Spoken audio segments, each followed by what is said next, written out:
Dios les bendiga grandemente, amados hermanos. Gratos con Dios por permitirnos una vez más este hermoso tiempo de compartir la palabra de Dios junto a ustedes en nuestro canal a la luz de su palabra. Hoy seguiremos con nuestra sección de los profetas menores anunciando al reino del norte. Ya hemos estado analizando algunos capítulos. También hemos hecho nuestra primera división de este libro desde el capítulo 1 al capítulo 3, donde hemos podido presenciar la infidelidad de este pueblo Israel hacia Dios. También hemos podido presenciar la disciplina de Dios para con su pueblo. También hemos visto las consecuencias del pecado, pero a la vez también vemos la misericordia de Dios que promete una restauración futura. Luego de esta primera división natural de este libro, hemos podido compartir desde el capítulo 4 hasta el capítulo 8. Y hoy seguiremos del capítulo 9 al capítulo 10. Y esta sería nuestra segunda división natural, es decir, desde el capítulo 4 al capítulo 10, ya que son diversas acusaciones formales a las autoridades civiles, como también a las autoridades eclesiásticas. Y es lo que hemos estado compartiendo en todos estos capítulos que hemos podido analizar. Y hoy seguiremos, amados hermanos, con este capítulo 9, donde podremos apreciar la hilación del contexto que hemos estado analizando en las secciones anteriores. Vamos a leer el capítulo 9, verso 1 en adelante. Dice: «No te alegres, Israel, con gran júbilo como las naciones, porque te has prostituido, abandonando a tu Dios, has amado el salario de ramera sobre todas las eras de grano». Entonces, amados hermanos, aquí vemos inmediatamente que hay una negación. No te alegres, dice Israel. Y también hace mención a esta infidelidad que hemos estado compartiendo, que se ha repetido de manera continua en todo este libro. Dice, porque te has prostituido abandonando a tu Dios, ya que hemos visto cómo constantemente el profeta está repitiendo estas infidelidades, este sincretismo que está practicando el pueblo de Israel, este reino del norte. Dice: has amado el salario de ramera sobre todas las eras de grano, ya que en estas eras, amados hermanos, se hacían fiestas, se hacían celebridades, pero no precisamente para Dios, ya que era el lugar donde se daba gracias por la cosecha, por lo conseguido de las siembras, pero lamentablemente esta adoración era totalmente pervertida, ya que ellos estaban adorando y atribuyendo esta bendición a los ídolos, a los dioses de Baal. Y por ese motivo aquí el profeta le habla de esta manera, le habla que se han prostituido, los trata de ramera.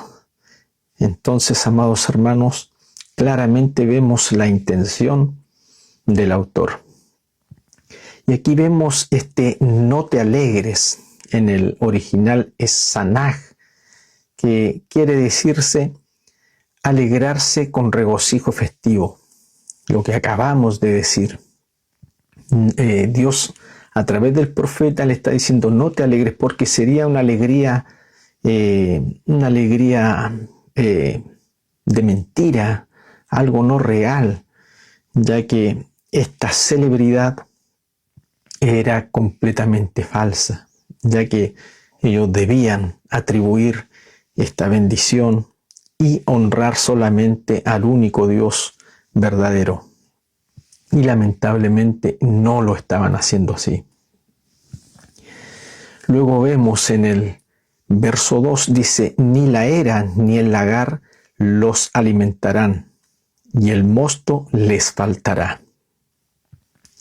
Aquí cuando habla de la era, habla de este lugar donde ellos hacían estas celebridades, donde ellos hacían estas fiestas para celebrar esta bendición, esta cosecha que habían obtenido. En el original la palabra era esgoren, que quiere decir lugar de abundancia. Pero aquí el profeta dice, ni la era ni el lagar los alimentarán, y el mosto les faltará, dando alusión que esta abundancia será quitada, esta abundancia dejará de ser debido a su infidelidad, a lo que acabamos de decir. No estaban dándole gloria a Dios, no estaban retribuyendo esta bendición de parte de Dios, sino que estaban adorando a estos dioses falsos, a estos dioses de Baal. Luego el verso 3 dice, no permanecerán en la tierra del Señor, sino que Efraín volverá a Egipto, y en Asiria comerán cosas inmundas. Entonces, amados hermanos, vemos que hay retribuciones por estas malas prácticas. Aquí dice, no permanecerán en la tierra, sino, hablando de una contraposición, que Efraín volverá a Egipto. Pero cuando dice Efraín volverá a Egipto, hace alusión a el tiempo pasado, donde ellos fueron esclavos, donde Dios los sacó con mano poderosa para libertarlos. Pero aquí el profeta hace alusión a que ellos volverán a la esclavitud. Dice, y en Asiria comerán cosas inmundas. Hablando, amados hermanos, del cautiverio, que ya se le acerca a pasos agigantados debido a su falta de arrepentimiento, debido a su falta de conocimiento, debido a su infidelidad, debido, amados hermanos, a la dureza de su corazón. Luego el verso 4 dice, no harán libaciones de vino al Señor, ni les serán gratos sus sacrificios. Su pan les será como pan de duelo. Todos los que coman se contaminarán, porque su pan será solo para ellos. No entrará en la casa del Señor. Entonces, amados hermanos, si usted se fija, hasta el verso 4 vemos puras negaciones. Por ejemplo, no te alegres, ni la era ni el lagar, no permanecerán, no harán libaciones de vino al Señor.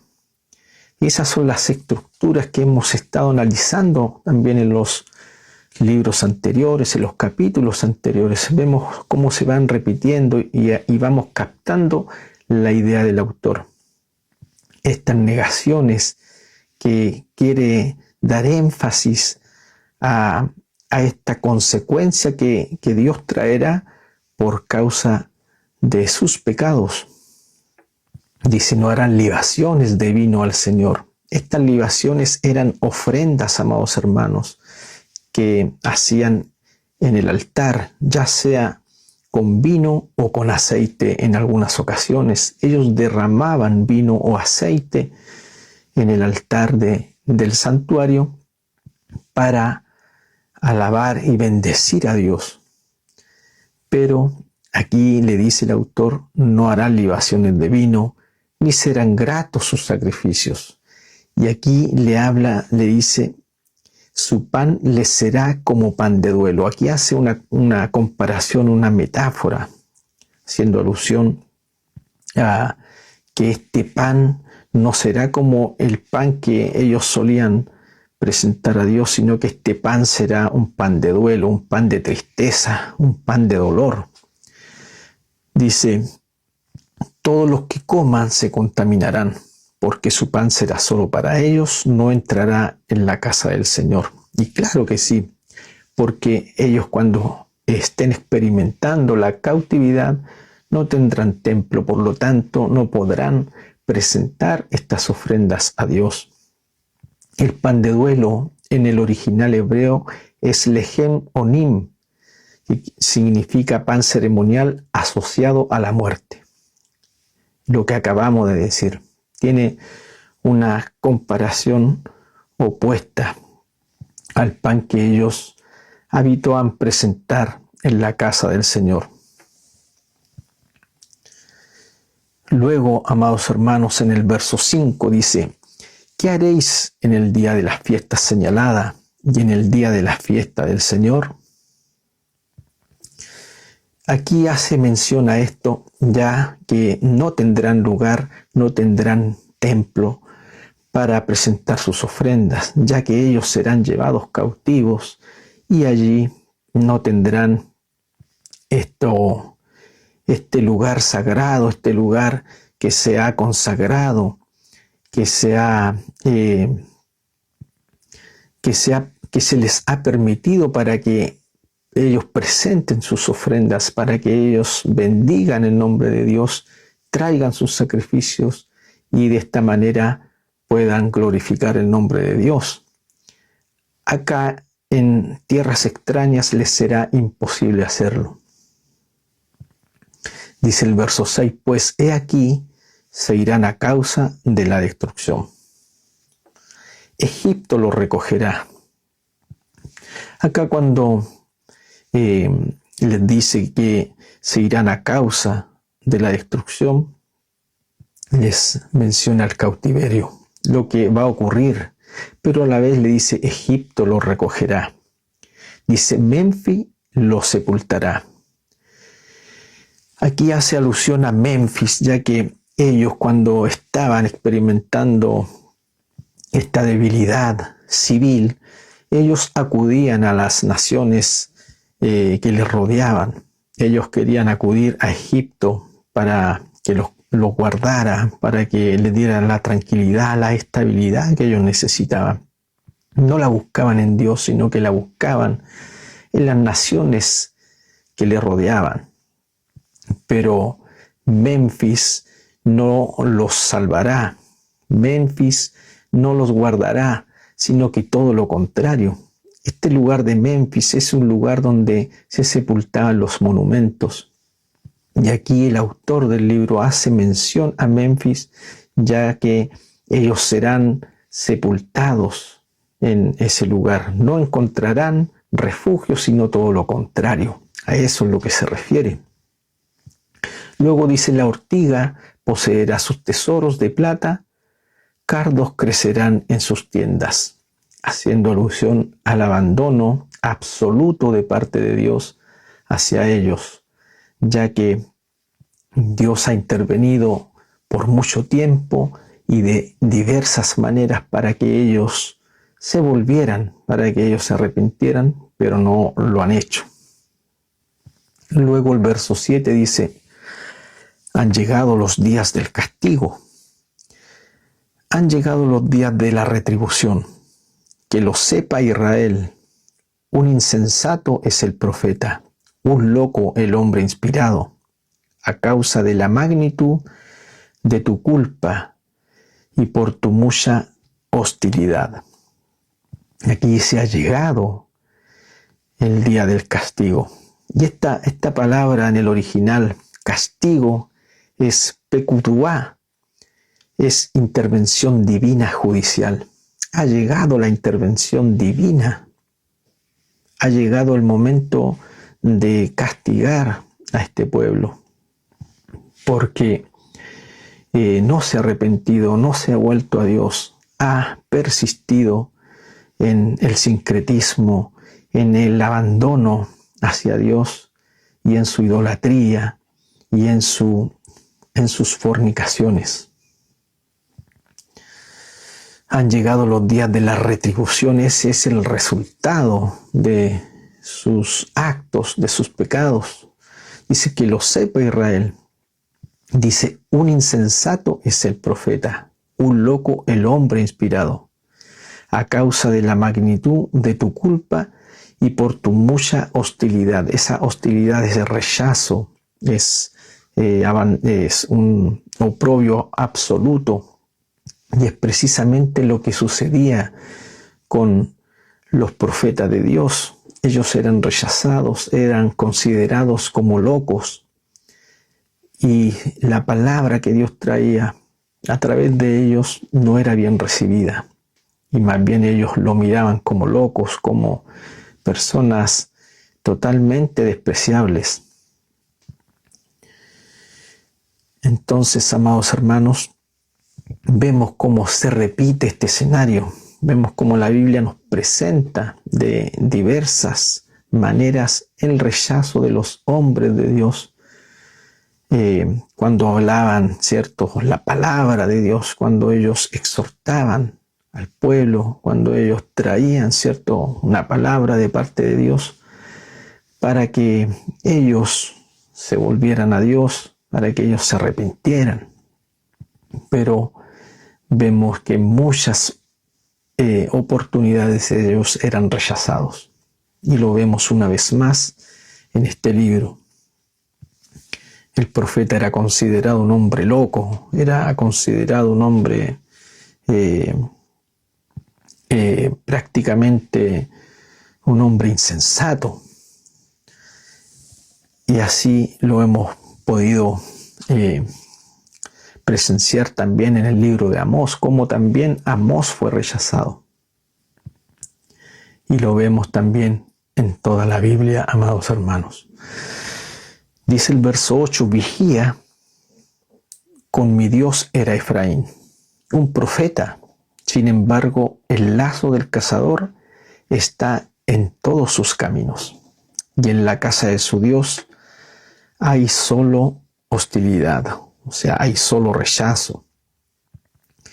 Vigía, con mi Dios era Efraín, un profeta, porque eso es un profeta, es un vigía, una persona que vigila, que está atento a escuchar la voz de Dios para transmitirla. Pero aquí habla en tiempo pasado. Dice, sin embargo, dice ahora, el lazo del cazador está en todos sus caminos. Y en la casa de su Dios hay solo hostilidad. O sea, en la casa de Dios hay solo rechazo. Hay rechazo a la palabra de Dios, a la voz de Dios hay rechazo.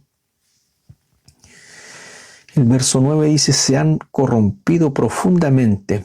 Y aquí vemos una comparación, como en los días de Gibeá. Él se acordará de su iniquidad, castigará sus pecados.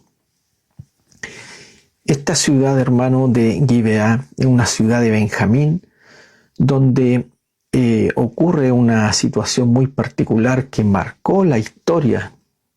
Y por eso el autor la menciona aquí en este pasaje. Dice, se han corrompido profundamente, dice. ¿Cómo? Y nombra esta ciudad de Benjamín, donde ocurre un suceso no menor, ya que un hombre visita esta ciudad y va con su concubina.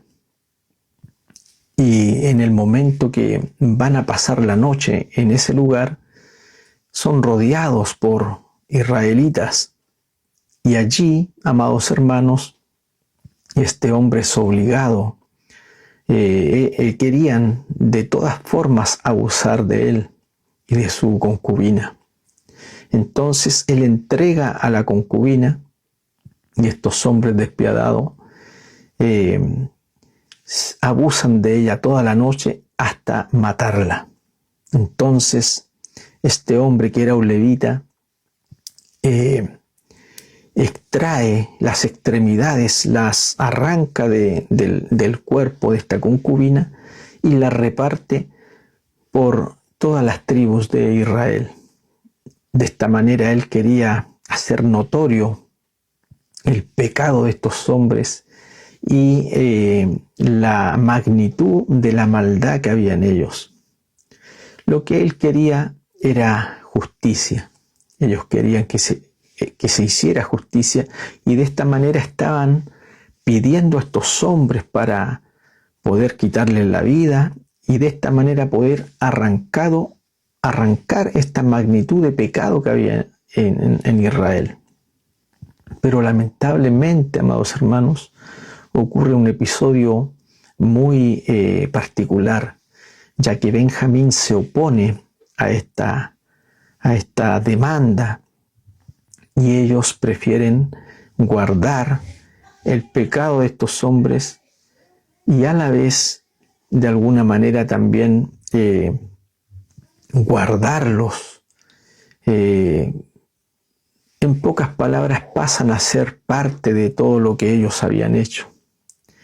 Y allí, amados hermanos, ocurre una gran disputa entre ellos que los lleva a una guerra civil, donde muere mucha gente, cientos de miles de personas, por este conflicto entre ellos, y al punto, amados hermanos, de que esta nación de Benjamín casi se destruye completamente.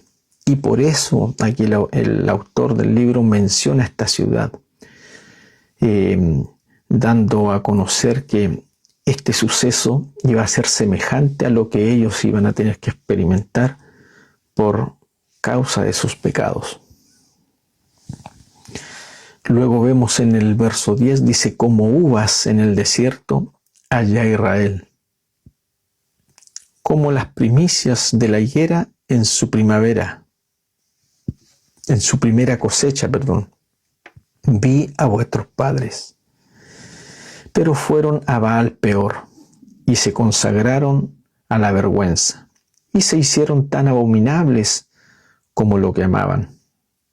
Entonces, amados hermanos, vemos acá una comparación. Dice: como uvas en el desierto allá Israel.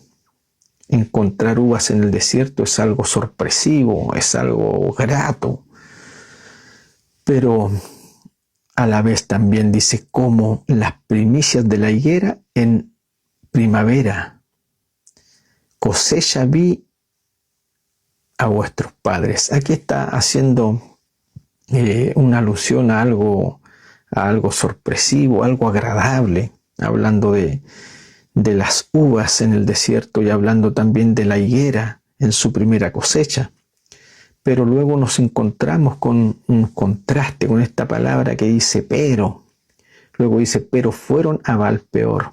Baal se refiere a ídolo, y Peor era una ciudad geográfica de Israel, donde allí estaban celebrando a estos dioses de Baal y estaban haciendo todas estas prácticas que hemos venido repitiendo en todo este libro.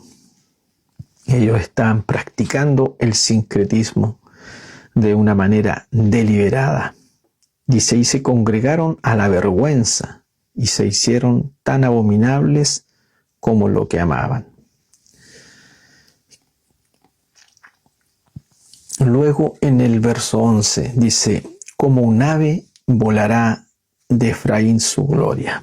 Aquí nuevamente vemos una metáfora haciendo una comparación a la gloria de Efraín, que esta gloria iba a volar como un ave. O sea, esta gloria iba a irse, iba a desaparecer, iba a apartarse de manera repentina, fugaz. No habrá nacimiento, ni embarazo, ni concepción. Aquí la palabra gloria en el original hebreo es kabod, y quiere decir que implica peso, importancia. A eso se refiere esta palabra gloria. Eso es lo que va a desaparecer de esta ciudad importante, Efraín, esta ciudad de peso, y va a perder toda su gloria, su importancia, su peso. Eso es lo que quiere decir el autor. Luego el verso 12 dice: aunque críen a sus hijos, se los quitaré hasta que no quede hombre alguno. Sí, hay de aquellos también cuando de ellos me aparte. Y aquí le está hablando Dios castigando a este pueblo, ya que ellos han roto el pacto.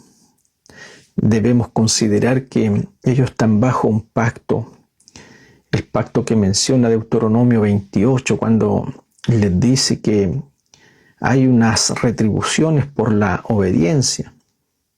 Si oyeres atentamente mi voz, bendito serás en el campo, bendito será el fruto de tu vientre. Pero también hay un contraste, dice, si no oyeras mi voz, maldito serás en el campo, maldito será tu vientre, y así sucesivamente, amados hermanos. Entonces aquí estamos viendo la ruptura del pacto, ya que vemos que ellos van a empezar a experimentar un castigo severo. El verso 13 dice: Efraín, según he visto, está como Tiro, plantado en una pradera hermosa, pero Efraín sacará a sus hijos al verdugo. Seguimos viendo el mismo escenario. Vemos que cómo ellos van a sufrir un cambio drástico y tendrán que sufrir estas consecuencias, amados hermanos. El verso 14 dice: Dales, oh Señor, ¿qué les darás? Dales matriz que aborte y pechos secos. Ellos adoraban a Baal, ya que Baal también se atribuía como un dios de la fertilidad, de la abundancia, y aquí es precisamente lo que Dios va a destruir.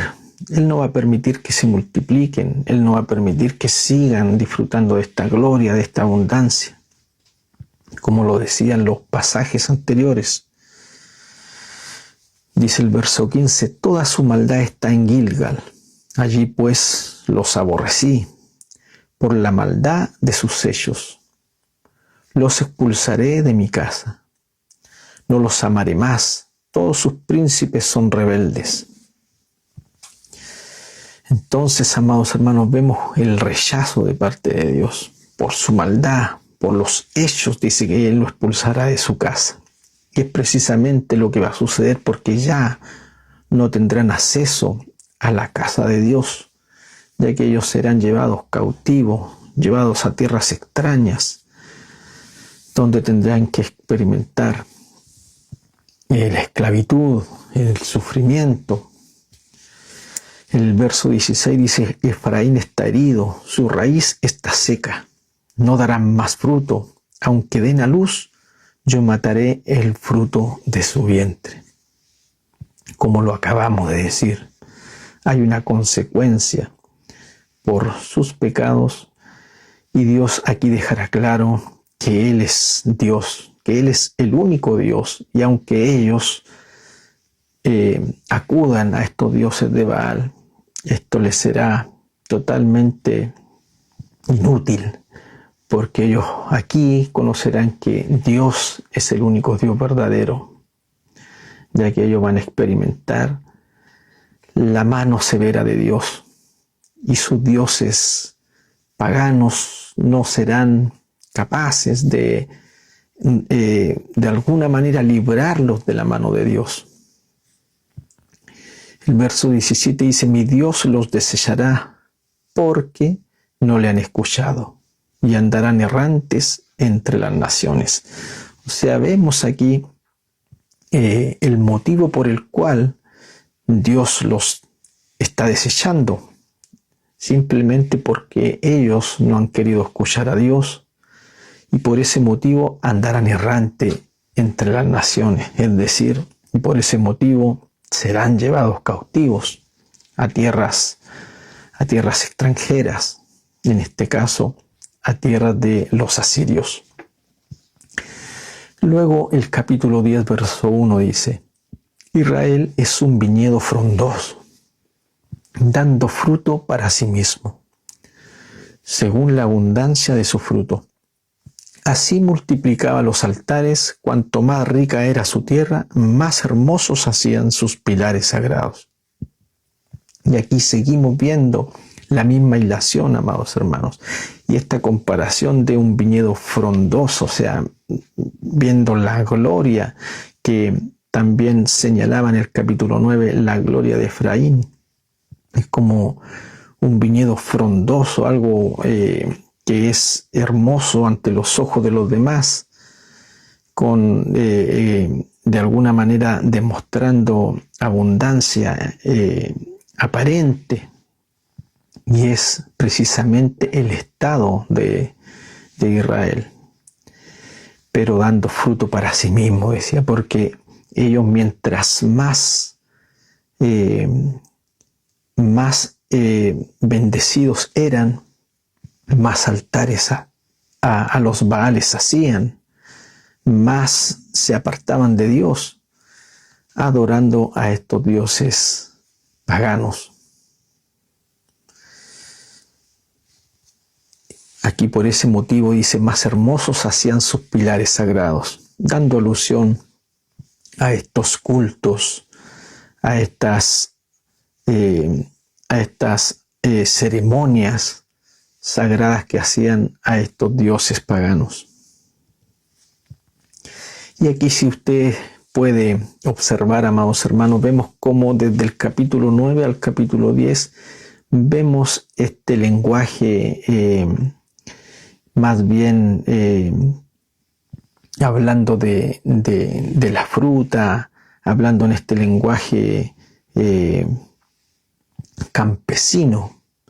Vemos cómo el autor ha seguido esa hilación, hablando del viñedo, hablando del fruto, hablando en este lenguaje, amados hermanos, ya que estos pasajes, estos capítulos nos están hablando de manera poética. Y luego, en el verso 2 dice, su corazón es infiel, ahora serán hallados culpables. El Señor derribará sus altares y destruirá sus pilares sagrados.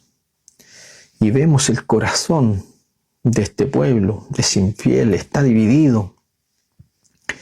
Y por ese motivo han sido hallados culpables delante de Dios, aunque ellos estuvieron todo el tiempo presentando sus ofrendas, llegando a los altares, llegando a la casa de Dios. Pero también hemos visto en los capítulos anteriores que Dios hizo manifiesto sus pecados. Sus pecados le rodean. Él los sacó a la luz porque ellos de alguna manera querían demostrar una santidad falsa, una consagración totalmente impresentable. Ellos estaban viviendo una religiosidad vacía, amados hermanos. Pero Dios saca a la luz esa mentira. Y por ese motivo aquí le está hablando claramente que su corazón era infiel y que por ese motivo han sido hallados culpables, porque Dios todo lo conoce, amados hermanos. Dios conoce nuestras intenciones, nuestro corazón, lo que nosotros pensamos y lo que hacemos. Por ningún motivo podremos engañar a Dios. Y ellos, de alguna manera, trataron de hacerlo o pensaron estarlo haciendo, pero Dios conocía totalmente sus vidas. Luego dice, el Señor derribará sus altares y destruirá sus pilares sagrados. Y así será, ya que los asirios traerán destrucción, una destrucción muy terrible. Se acerca la destrucción a este pueblo de Israel, a este reino del norte, este reino decadente. Y cuando menciona aquí su corazón es infiel, la palabra en lo original es halak, que hace alusión a algo resbaladizo, engañoso, un corazón no íntegro. A eso hace alusión este pasaje, señalando lo que acabamos de comentar. Luego en el verso 3 dice, ciertamente ahora dirán, no tenemos rey, porque no hemos temido al Señor. ¿Y el rey qué haría por nosotros? Aquí hace alusión al estado decadente del reino que estaba de alguna manera liderando en todo este periodo. Hemos visto también en secciones anteriores la cantidad de reyes que pasaron por este periodo, que fueron 7 reyes. También comentamos que habían golpes de estado, matanzas de reyes. Y eso nos da a conocer el estado decadente del liderazgo civil que experimentaba el Reino del Norte. Luego el verso 4 dice, hablan meras palabras, hacen pactos con juramentos vanos, y el juicio brotará como hierbas venenosas en los surcos del campo. Luego seguimos viendo este lenguaje campesino, donde nos menciona a la naturaleza, ahora aquí nos menciona, hace una comparación del juicio con las hierbas venenosas en los surcos del campo. Vemos este lenguaje poético y deja totalmente clara la idea del autor, que por todas sus malas palabras, por sus mentiras, porque ellos hacían pactos a Dios, juramentos, pero todo esto era algo vano, era algo vacío. Y por ese motivo vendría el juicio, y que aquí le hace una comparación con hierba venenosa que va a crecer en los surcos de los campos, como queriendo decir, sus hechos traerán resultados, traerán consecuencias. Luego el verso 5 dice, por el becerro de Bet-Eben temerán los habitantes de Samaria.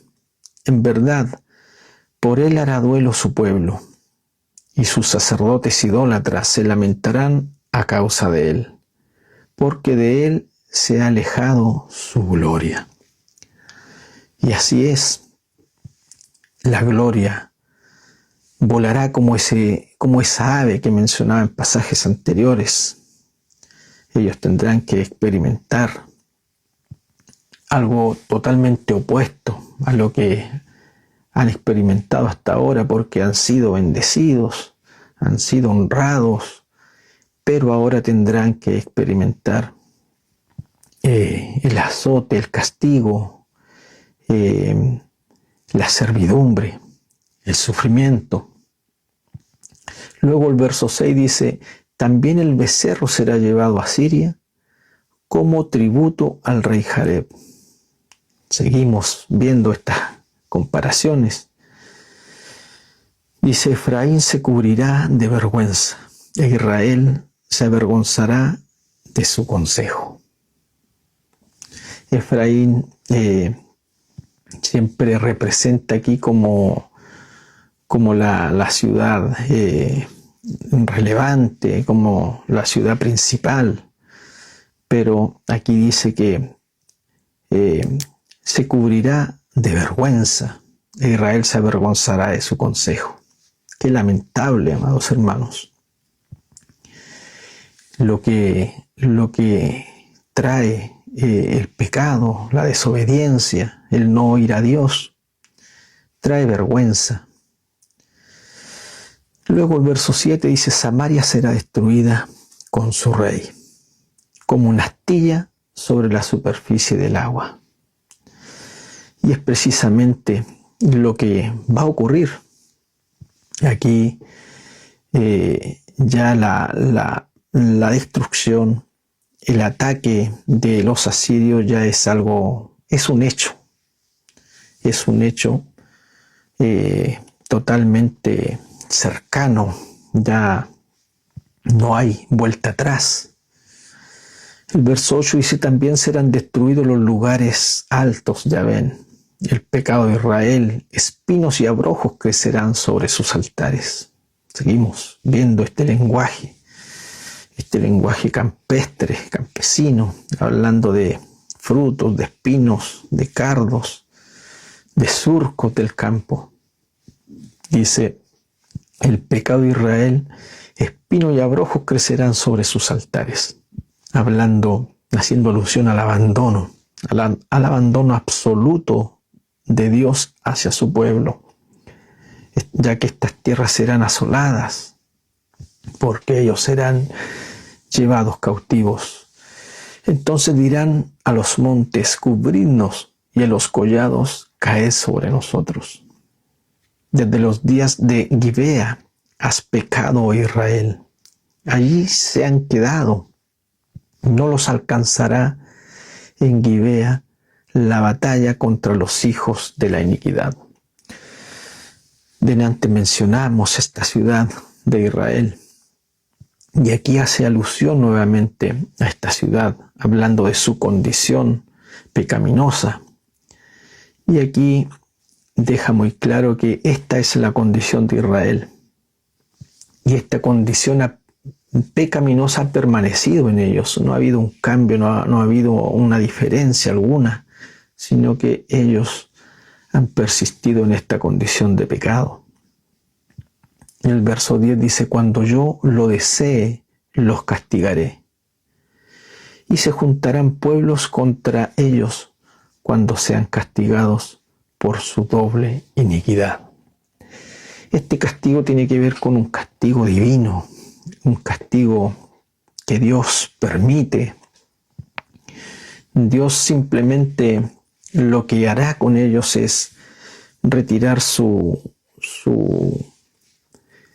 fortaleza, retirar ese cerco que los tenía seguro, que los tenía bendecidos. Dios retirará ese cerco y de esa manera Dios castiga a su pueblo, y allí los enemigos harán estragos sobre su pueblo. A eso se refiere cuando dice, los castigaré y se juntarán pueblos contra ellos cuando sean castigados por su doble iniquidad. Dice el verso 11, Efraín es una novilla domesticada que le gusta trillar, pero yo pasaré un yugo sobre su hermosa cerviz. Unciré a Efraín, arará Judá, rastrillará Jacob por sí mismo. De aquí, amados hermanos, habla de esta ciudad importante, gloriosa, que es como una novilla domesticada que le gusta trillar. Esta labor era un trabajo muy fácil de hacer, muy agradable, muy grato, ya que el animal pisaba el trigo y cuando quería, él podía tomar de esta trilla y comer. Por lo tanto, este trabajo era considerado algo muy agradable, muy grato de hacer. Y aquí es Efraín haciendo esta representación de que ellos estaban viviendo una vida totalmente privilegiada. Pero aquí hay un contraste, dice, pero yo pasaré un yugo sobre su hermosa cerviz. O sea, Dios está mostrando un contraste. Ellos han experimentado una vida grata, especial, muy agradable, pero ahora tendrán que experimentar lo opuesto. Por eso dice, yo pasaré un yugo sobre su hermosa cerviz. Unciré a Efraín, arará Judá, rastrillará Jacob por sí mismo. Es decir, ahora tendrán que hacer el trabajo duro, tendrán que arar la tierra dura, tendrán que hacer el trabajo duro, haciendo alusión a la servidumbre, haciendo alusión a la esclavitud que tendrán que experimentar ahora. Luego el verso 12 dice, sembrad para vosotros según la justicia, segad conforme a la misericordia, romped el barbecho, porque es tiempo de buscar al Señor, hasta que venga a enseñaros justicia. Y aquí en el verso 12 vemos nuevamente una invitación al arrepentimiento. O sea, hay oportunidad hasta el último. Hay misericordia de Dios hasta lo último, hermano. Donde ya el juicio es algo totalmente un hecho, ya es algo que está sobre ellos, pero aún así Dios está dando una oportunidad al arrepentimiento. Por eso dice: sembrad para vosotros según la justicia, segad conforme a la misericordia, romped el barbecho, porque es tiempo de buscar al Señor. O sea, hay tiempo todavía para ellos, pero lamentablemente su corazón está endurecido, ellos están cegados. La palabra sembrar acá es sará, y esto se refiere a una acción continua. O sea, no era algo solo como palabrerías que hacían ellos cuando hacían pacto con Dios, cuando hacían juramentos a Dios. Ellos lo hacían de la boca hacia afuera, algo momentáneo, no era algo que permanecía. Pero aquí por eso le dice sembrar, le dice: sembrad para vosotros según la justicia, pero aquí le está hablando de una forma continua. Háganlo de una manera vivencial, algo real. Eso es lo que le está diciendo el profeta. Luego esa palabra buscar en el original hebreo es darash, buscar con diligencia hasta hallar. O sea, le está dando una oportunidad. Ustedes todavía pueden hallarlo, todavía pueden buscar a Dios y lo van a encontrar si ustedes permanecen en esta búsqueda. Pero vemos, amados hermanos, que sus vidas han sido totalmente corrompidas. Ellos se han acostumbrado al sincretismo, a esta vida vacía, una religión hipócrita, una religión totalmente desagradable ante los ojos de Dios. Luego el verso 13 dice: habéis arado iniquidad, habéis cegado injusticia, habéis comido fruto de mentira, porque has confiado en tu camino, en la multitud de tus guerreros. Y vemos la hilación, cómo continúa esta hilación, que ellos han buscado la tranquilidad, la estabilidad en sus fuerzas o en las ciudades que le rodeaban, pero no buscaban esa estabilidad, esa paz, no la buscaban en Dios. Ellos atribuían todo lo que tenían, toda esa bendición que estaban experimentando, se la atribuían a los dioses de Baal. Y vemos esa hilación en todo el libro, porque en los primeros capítulos Oseas le demanda a este pueblo de parte de Dios, diciéndole: yo soy quien les da su trigo, el aceite, el vino, yo soy quien los sustenta con todas aquellas cosas. Pero sin embargo ustedes le atribuyen estas cosas a sus dioses, hechos por mano de hombre, estos dioses de Baal. Luego, amados hermanos, el verso 14 dice: se levantará un tumulto entre tu pueblo, y todas tus fortalezas serán destruidas, como Salmán destruyó a Bet Arbel el día de la batalla, cuando todas las madres fueron despedazadas con sus hijos. Aquí menciona esta ciudad de Bet Arbel, una ciudad de Israel que experimentó una guerra civil muy violenta, donde no se hizo diferencias entre los civiles y los soldados, ni siquiera sobre los niños y las mujeres. Ellos sufrieron una guerra totalmente sangrienta, fría, y esto lo hacían con una intención. Su intención era transmitir miedo, transmitir respeto, ya que esto se comentaría. Y así fue, y se comenta todavía en estos pasajes. Esta batalla quedó ahí impresa en la historia, ya que fueron hechos totalmente considerables. Aquí vemos como el autor hace alusión a esta destrucción terrible, despiadada, pero también hace alusión a lo que ellos iban a tener que experimentar de parte de los asirios. El verso 15 dice: así os será hecho en Betel a causa de vuestra gran iniquidad.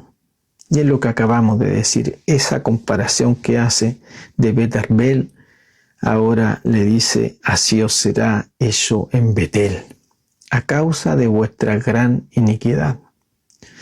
Y luego dice: al amanecer el rey de Israel será totalmente destruido. Dando alusión, amados hermanos, que esto ya es un hecho, que más temprano que tarde se cumplirá todo lo que le está mencionando el profeta. El castigo es algo real, es algo que va a suceder, y le menciona en todo momento que eso ha sido el resultado de sus pecados, ha sido la cosecha de lo que ellos han sembrado, usando un lenguaje campesino, campestre, ya que ellos conocían muy bien ese lenguaje. Y hemos ya terminado, amados hermanos, el último versículo para darle término a esta segunda sección de este libro. Por lo tanto, pasaremos a las aplicaciones contemporáneas que podemos nosotros aplicar de todo lo que hemos visto en estos capítulos para nuestra vida contemporánea. Por ejemplo, vemos cómo se presenta el tema de la prosperidad, ya que Israel, experimentando esta prosperidad, ellos pensaban estar bien delante de los ojos de Dios. Ellos pensaban estar experimentando la bondad de Dios por causa de su buena comunión que tenían con Dios. Pero vemos totalmente algo opuesto en este libro. Vemos que ellos están totalmente corrompidos y estaban mirando a Dios como uno más de todos sus dioses paganos que tenían. Entonces, amados hermanos, como aplicación contemporánea, nosotros no podemos pensar que la fidelidad a Dios tiene algo 100% que ver con la bendición de Dios que pueda experimentar un creyente. Eso no es así, amados hermanos. Eso puede ser algo externo y puede experimentarlo cualquier persona que no conoce a Dios. Y eso debemos considerarlo nosotros. También vemos cómo se plantea el tema de la idolatría, ¿cierto? Todos estos capítulos mencionan sincretismo y mencionan todo este tipo de prácticas que ellos hacían. Hoy nosotros, como aplicación contemporánea, podríamos, amados hermanos, considerar que dentro de las iglesias hay personas que no conocen a Dios, que aún tienen un corazón dividido, sus vidas no han sido transformadas, no han nacido de nuevo. Y por ese motivo, amados hermanos, hay que predicarles la verdad. Ellos deben conocer a Dios, deben conocer la palabra de Dios, para que puedan experimentar esta nueva vida en Cristo y de esta manera puedan ser salvos y también tener una comunión plena y verdadera con nuestro Dios. También, amados hermanos, vemos cómo también se presenta la religiosidad vacía que ellos estaban practicando. Lo hemos mencionado en esta sección, como en la sección anterior, cómo ellos practicaban, llevaban sus ofrendas al templo, hacían sus rituales, derramaban vino sobre el altar, aceite sobre el altar, llevaban sus ofrendas. O sea, ellos estaban practicando una religiosidad totalmente vacía, algo totalmente corrupto, algo totalmente vacío, amados hermanos. Ante los ojos de Dios, por ningún motivo eso iba a ser agradable, ya que Dios conoce todas las cosas, amados hermanos, y por ese motivo debemos tener precaución de no caer en estas cosas. Toda persona debe conocer a Dios. Toda persona debe experimentar un nuevo nacimiento. Y para aquello se necesita presentarles la palabra, que conozcan a Dios a través de las Escrituras. No hay otra manera, amados hermanos, de que una persona pueda experimentar la regeneración, pueda experimentar una nueva vida en Cristo. Lamentablemente, hoy podemos ver el desorden, cómo se pasa por alto la palabra de Dios. Y a las personas muchas veces se les guía a este tipo de prácticas, haciendo un sinfín de actividades, dándoles responsabilidades dentro de la congregación, cuando aún estas personas no conocen a Dios, no conocen su palabra, no han nacido de nuevo, no han madurado, pero de manera muy como una mala práctica se hacen todo este tipo de cosas, amados hermanos, y esto impide que las personas maduren, conozcan a Dios, avancen de una manera real en el cuerpo de Cristo. Debemos, amados hermanos, aunque tengamos que experimentar lo que experimentaban estos profetas que decían la verdad, y ellos eran considerados locos, eran rechazados, pero debemos ser fieles a Dios y a su palabra, y debemos amar también a esta obra que Dios ha hecho para salvar a todo aquel que viene a Él. Por ese motivo debemos presentarle un evangelio verdadero, y de esta manera ellos puedan conocer verdaderamente a Dios. No podemos pretender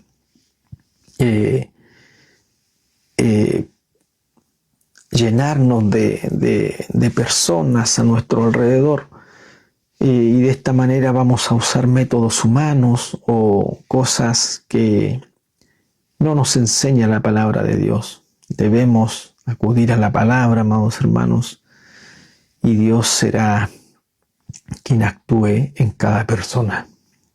No debemos usar métodos humanos, sino que Dios nos ha dejado su palabra, y su palabra es quien cumplirá el propósito por lo cual Dios la ha enviado. También, amados hermanos, esta sección nos ha seguido hablando de la debilidad, de la crisis que había en el liderazgo eclesiástico, así también en el liderazgo civil. Entonces, amados hermanos, debemos nosotros considerar esto en nuestra aplicación contemporánea. El liderazgo debe ser un liderazgo que esté cimentado en la palabra de Dios, que tenga como fundamento la palabra de Dios. Este liderazgo es fundamental en el cuerpo de Cristo.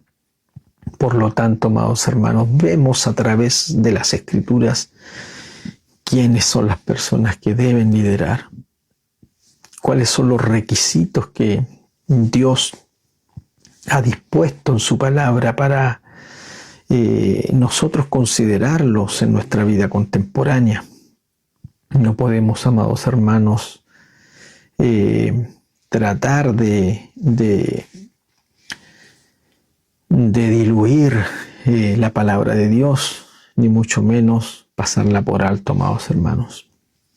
Esto debemos considerarlo, ya que pudimos ver claramente, amados hermanos, que este reino del norte, por no considerar a Dios, Dios les decía, pusieron reyes y yo nunca lo supe, hablando de una manera retórica, para dejar claro que nunca le consultaron a él para establecer estos reyes.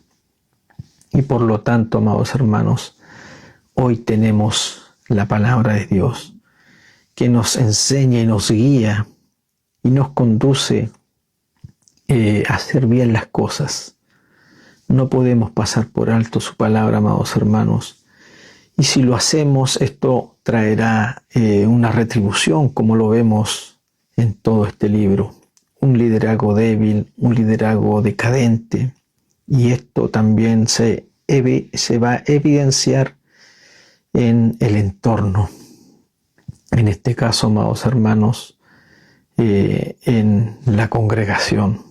Debemos considerar, amados hermanos, que dentro de una congregación hay personas que no conocen a Dios todavía. Hay personas que asisten, que les gusta ir, que les gusta participar, pero aún no han conocido a Dios. Y la labor del liderazgo es guiar a estas personas que conozcan a Cristo. Y para esto, amados hermanos, siempre debe estar como fundamento la palabra de Dios. Es el fundamento que hemos recibido. Este fundamento es indispensable, amados hermanos, para que las personas conozcan a este Dios maravilloso, este Dios que transforma, este Dios que da vida nueva. Y esto se va a ver reflejado, amados hermanos, en el fruto de cada creyente. Ya hemos llegado a algo más de una hora de transmisión, amados hermanos. Podríamos estar dando muchas aplicaciones más para nuestra vida, pero cada uno puede seguir haciendo estas aplicaciones contemporáneas conforme a todo lo que hemos estado compartiendo. Siempre es bueno, amados hermanos, seguir profundizando en la palabra de Dios, meditar en la palabra de Dios, y de esta manera seguiremos siendo edificados por la palabra de Dios. Que Dios les bendiga grandemente, amados hermanos, y pronto nos estaremos viendo en nuestra próxima sección del libro de Oseas, de nuestra serie de los profetas menores anunciando al reino del norte. Bendiciones.